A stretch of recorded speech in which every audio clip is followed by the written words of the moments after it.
Shamsa Ford ametumia muda wake kuweza kumshukuru Mungu wake kwa kile ambacho kimetokea mpaka hii leo kudumu katika maisha yake ya ndoa. Ameitumia fursa hii hapo kumshukuru Mungu, lakini pia akiwa pembeni na mume wake kipenzi, naye pia amemshukuru kwa jinsi ambavyo wamedumu kwenye ndoa yao mpaka hivi sasa. Ameutumia muda huu kusema kwamba ilikuwa rahisi, sio kama wao wamekamilika kwa kila kitu. Amesema kwamba changamoto kwenye maisha ya ndoa zipo, lakini wamekuwa wakizivumilia na wamekuwa ni watu ambao wenye hofu ya Mungu na wanaogopa kitu ambacho kinaitwa taraka. Ni kitu ambacho amekizungumza Shamsa Ford kuhusiana na maisha ya ndoa yao, yani hawa wawili, mke na mume. Lakini kikubwa zaidi ambacho amekuwa nacho ni kuweza kusema kwamba amekombeni kati ya wale ambao walishafunga ndoa, wakati ambao wanafunga ndoa na kabla wao hawajaingia katika ndoa. Wengi wao wanasema kwamba karibu asilimia kubwa wameachana, lakini wao bado mpaka leo wapo. Wametumia fursa hii hapo kusema kwamba Shamsa Ford kwamba mume wake ni kitu ambacho muhimu sana, mwanaume ni muhimu sana katika maisha yake. Amekuwa akimwelekeza misingi ya maisha na amekuwa akiwa katika maadili mazuri. Wameishi katika upendo siku zote, furaha, lakini pia changamoto zipo katika maisha, wamekuwa wakizivuka kwa pamoja. Shamsa Ford amesema kwamba maisha ya kuwa mtu mmoja kiukweli kuna vitu vinakuwa viko nusu. Unaona bwana, amejifunza kuishi katika maisha wakati ule akiwa yuko peke yake, hayuko katika ndoa, na hata alivyoingia katika ndoa pia amejifunza kuwa kumbe maisha ya ndoa ni mazuri, ni matamu, kwa sababu kunakuwa kuna ushirikiano wa karibu, na pale ambapo kuna mapungufu fulani mwenzako anajitokeza kwa ajili ya kuweza kushaisha makosa ambayo yamejitokeza.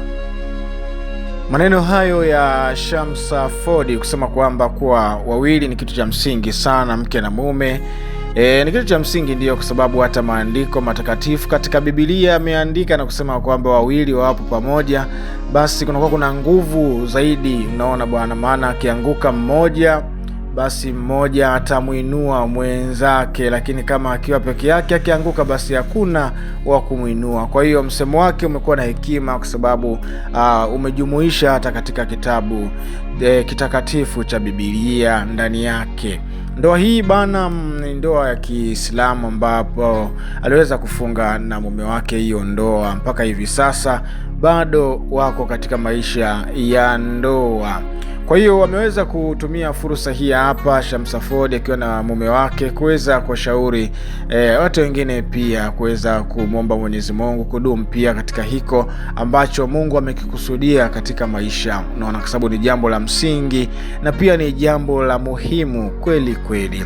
Haya bwana, hii ni taarifa ambayo nimekusogezea, ni taarifa ambayo ametufikishia Shamsa Ford, nami nikaona ni vyema nawe pia nikakufikishia huko uliko, ili uweze kama upo katika maisha ya ndoa uweze kujua katika maisha ya ndoa changamoto huwa zinatokea. Kwa hiyo changamoto isikufanze kuiona kama ndoa si sehemu salama.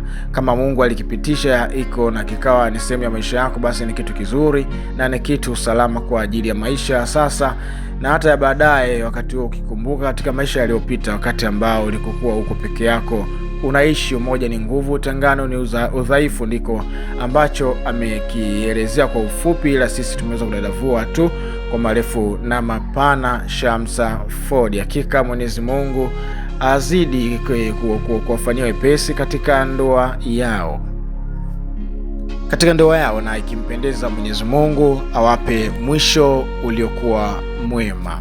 Haya bwana, asante kwa kuweza kuungana nami pale nilipoanza mpaka sasa tamati. Tumefika sasa hadi wakati mwingine tena tutakuwa tukikusogezea taarifa ambazo zitakazokuwa zinajiri, ili uweze kuwa unafahamu mengi yanayoendelea nchini na nje ya Jamhuri ya Muungano wa Tanzania. Fanya tu jambo la msingi hapo chini ya video hii, kuna neno limeandikwa subscribe, ukibonyeza utakuwa ni moja kati ya familia yetu, utakuwa ukipokea notification ya taarifa kwa mara ya kwanza, unakuwa wa kwanza ku turn on, yani kuweza kubonyeza na kuweza kupata taarifa kwa wakati bila kupitwa. Bana, hadi wakati mwingine, wakati huu ni kutakia wakati mwema. Bye bye.